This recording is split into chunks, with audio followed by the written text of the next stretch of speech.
What do you do when you don't know what to do? Not when you're mildly confused, not when you're weighing two good options. I'm talking about the moment where your brain is foggy, your chest is tight, and every option just feels absolutely wrong. After our home was burglarized, we stood in our living room. It just felt like it wasn't ours.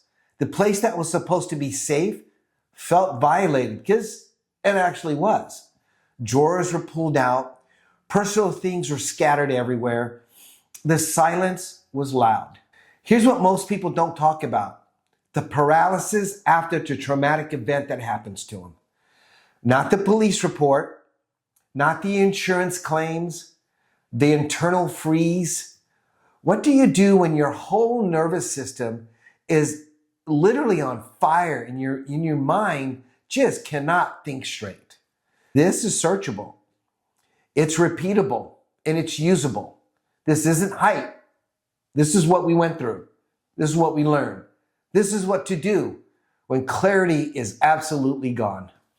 When that burglary happened, I wanted answers immediately. Should we move, install cameras, change routines, sell the house? I mean, my brain went into overdrive. I thought if I could just decide something fast enough, I would feel safe again. But here's what I learned. And this matters if you're watching because you're in your own fog right now. Confusion is not a weakness. It's overload. There's a psychological reason you don't know what to do. When stress spikes, the prefrontal cortex, the part responsible for reasoning and long-term planning, it goes offline and your survival system takes over. It did for us. So when you're saying, I can't think straight, you're not broken, you're flooded. And flooded people make emotional decisions. That's where most damage happens, not in the trauma, but in the reaction to it. After the burglary, I wanted immediate changes, immediate control, immediate certainty. But we didn't need fast decisions. We needed stable ones. And those are different. So here's the first principle when you don't know what to do. Number one, don't make permanent decisions in temporary emotional states. Write that down. Don't make permanent decisions in temporary emotional states. If you're in shock, grief, betrayal, financial stress, burnout, pause any major moves. Delay what you can. Buy yourself that space because clarity does not come from panic. It comes from regulation. That's step one. I handle it differently. My instinct wasn't overthinking, it was action. Board it up, upgrade security, move fast. But here's the danger. Action can become avoidance. Sometimes we move so fast, we just don't have time to feel. After the burglary, I realized something. I was trying to fix the house. I was trying to fix how powerless I felt. But here's the danger. Action can become avoidance. Sometimes we move so fast, we just don't have time to feel. So here's the second principle. Separate the problem from the emotion. Got to ask yourself, what actually needs to be solved? What am I feeling that's driving the urgency? Are those the same thing? For us, the actual problem was security. The emotion was violation and loss of control. When you don't know what to do, it's usually because you're trying to solve an emotional wound with a logical solution. Different categories, different tools. So let's make this practical. Maybe your situation isn't a burglary. Maybe it's that you don't know whether to leave a job. You don't know how to fix your marriage. You don't know what direction your business should go in. You don't know who you are anymore. That I don't know feeling is usually a signal of misalignment. And this is where most people get it wrong. They look outward for answers before looking inward for awareness. That's backwards. Here's the third principle. When you don't know what to do, get radically honest about who you are right now. Not who you were 5 years ago, not who you think you should be, Not who social media says that you need to become, but who you are today. After everything. Because decisions made from outdated identity create new chaos. After that night, when we had that trauma and other challenges that we've walked through, we realized we weren't the same people we were years earlier. Trauma changes perspective. You often hear me say, I've been married to 10 different men, all with us in the same body, because we change. Again, trauma changes perspective, and pressure refines priorities.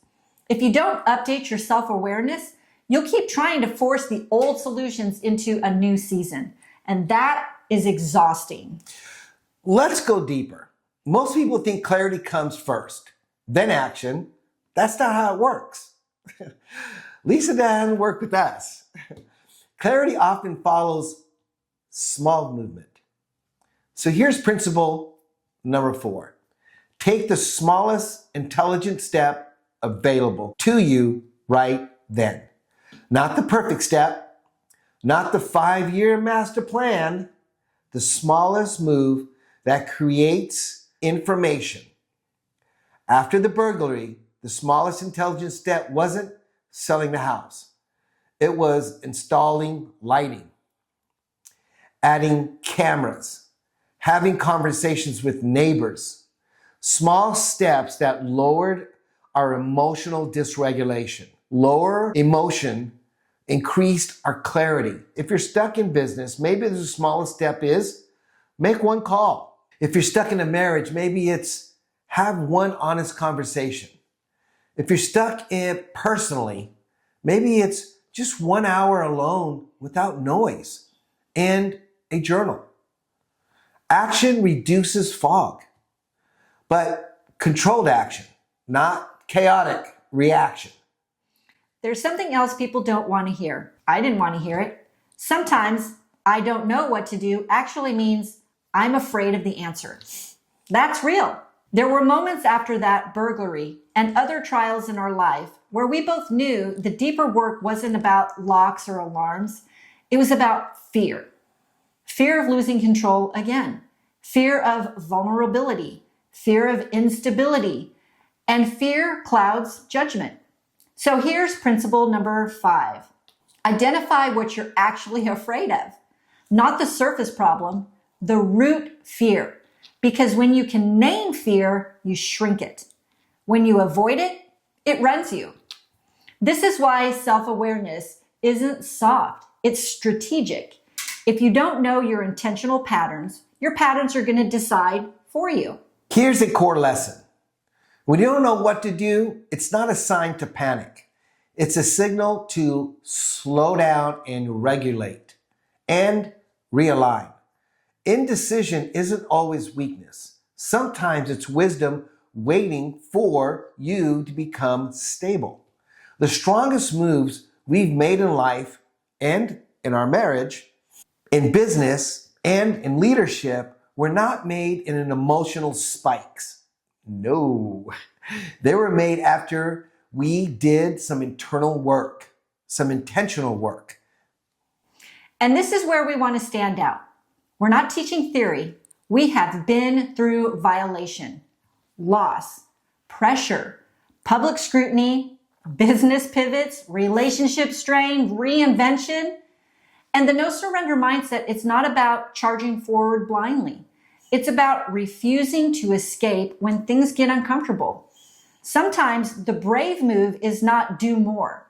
Sometimes the brave move is just understanding more. Because you cannot make aligned decisions from a misaligned identity. That's why self-awareness is the foundation, not motivation, not hype, not the hustle, but awareness. If you're in a season right now where you honestly don't know what to do, don't guess.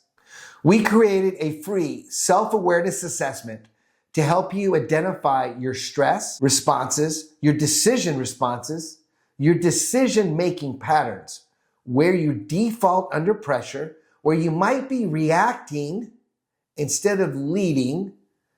It's not fluff, it's a tool. Because clarity starts with understanding yourself. So go to a nosurrendermindset.com and grab the free self-awareness assessment. Don't stay stuck in confusion when you can start building clarity today.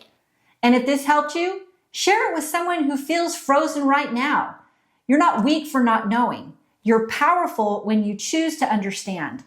When you don't know what to do, slow down, take a deep breath, stabilize, get honest, take the smallest intelligent step.